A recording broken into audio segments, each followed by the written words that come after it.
Alors ici, on accueille différents animaux depuis le mois d'avril.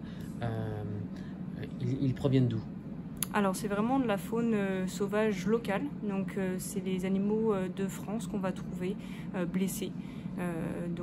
Des rapaces, des petits mammifères comme des hérissons, des fois on a des chevreuils, des renards. C'est vraiment en pleine saison des bébés animaux, que ce soit des oisillons qui tombent du nid ou attrapés par des chats, ou des hérissons aussi. Le nid a été dérangé, la mère est morte, donc on en trouve aussi beaucoup. Alors pour les bébés animaux, c'est ça, ils sont nourris, donc on a vraiment un programme d'élevage dans le sens où ils sont petits, il faut faire comme leur maman.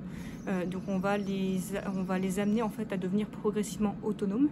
On va surveiller toute leur croissance et puis leur montrer après comment se débrouiller tout seuls. Donc là, ils vont rester au centre vraiment en hospitalisation. Puis dès qu'ils sont un peu plus grands, on va essayer de les mettre à l'extérieur et puis de leur apprendre progressivement à se débrouiller. Avec notamment, par exemple, pour les oiseaux, on va faire des taquets où on va laisser à disposition encore un peu de nourriture, mais l'oiseau est libre en fait de partir et de revenir s'il n'a pas trouvé ailleurs. Comme ça fait une relâche progressive.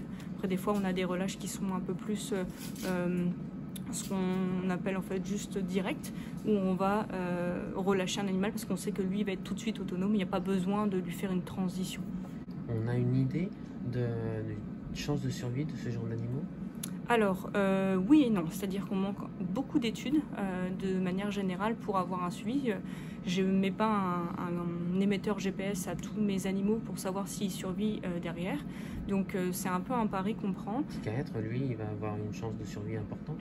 Alors, son pronostic est encore un petit peu réservé dans le sens où on avait quand même des plaies profondes qui maintenant ont cicatrisé, mais on n'a pas encore évalué complètement son vol. Il va falloir voir ça, mais par contre son évolution est très encourageante, donc j'espère qu'on va pouvoir le relâcher. Ouais.